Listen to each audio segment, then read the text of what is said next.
Joining us here in Miami is David Zervos, Jefferies chief market strategist, and Elizabeth Burton, client investment strategist at Goldman Sachs Asset Management. Great to have you both here on set in Miami.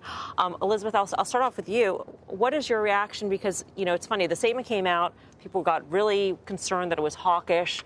The Fed sort of pulled that back a little bit, and then you got the Trump effect as well. Look, I think it's not unexpected. We were sort of waiting for a pause this time. And by the way, not a lot of the investors here, other than the managers, are really thinking about it. They're mostly thinking about the diversifying assets they want to meet here. But we haven't changed our forecast. We're still expecting 2 cuts this year, 1 in 2026. And the timing's kind of uncertain around that. But we thought it was interesting that they removed the clause about the progress towards the 2% inflation. Which was, again, not meant to be a signal. Sure. He later on said in the press conference. David, from your standpoint, we were chatting in the break, and you're saying that you were waiting for the Trump tweet afterwards, and there you got it. You know, you have the message on Truth Social. But how do you put this all together? Because you have where the Fed is, and it seems like a growing tension between the president and Jerome Powell. Yeah, I thought there was a chance that Jay could have broke that tension today and maybe said something like we're looking at what deregulation means for inflation. We're looking at what the tariffs and immigration policies mean. We're kind of coming up with our own versions of it. But he really is playing it as low key as you possibly could. He just did not want to talk about anything related to the new administration.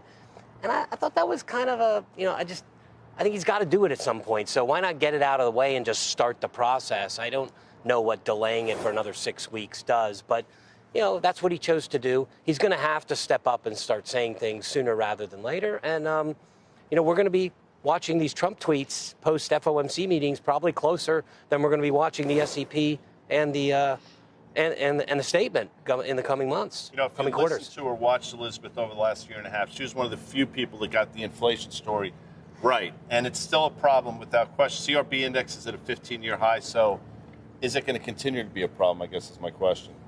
It could be a problem. I think there's some over-indexing on the tariffs issue. That's only going to add, we believe, about 0.3 percentage points to inflation. But on your point, if it does become a problem, and it's not our base case, but if it does, as you know, Goldman believes that over the next decade, there's a 1 to 7% return kind of bracket there for U.S. equities. And if inflation does stay higher, then you run into the risk of negative real returns.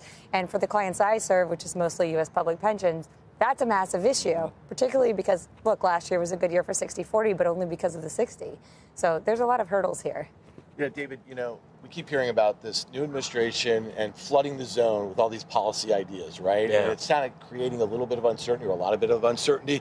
How do you think about that, right? So we're just talking about Powell at some point is going to have to obviously stand up and kind of stake how they're going to go about this. But all that uncertainty and how the Fed has kind of changed their tune over the last 6 months or so, how do you think it shakes out if we do have interest rates, kind of stick around here at this 4.5 sort of level? How does it play out for equities? I think the optics actually look pretty bad for the Fed at the moment, and they look a little like he's setting himself up for a 2018 showdown with Trump, and I hope that's not what happens, because that won't be good for equities. I hope he moves the other way, but the 50 basis point cut just before the election, not good optics. Now, pausing just after the election, not great optics. So I think they've got to kind of really stake out, do they really have this disinflationary view that we're getting back to 2? What is it on? Is it on energy? Is it on the tariffs not being as big a deal or the immigration not being as big a deal? I think they've got to start taking a stand on all of those issues. By the way, it's not that uncertain. We saw the movie in 17, 18, and 19. We saw tariffs. We saw immigration. We saw exactly what his fiscal policies were. And inflation went nowhere. So it's really hard for me to get my head around a Fed that wants to jump into this, oh, my God, there's all these inflation risks I got to worry about, when 3 years of Trump policies produced 2.5 to 3% growth and very little inflation. And then, of course, we got COVID and all bets were off. So I think there's enough history that they could make an educated guess. I'm just a little bummed out that Jay balked so hard this time. I think he had a chance to step in and maybe do something, and he didn't.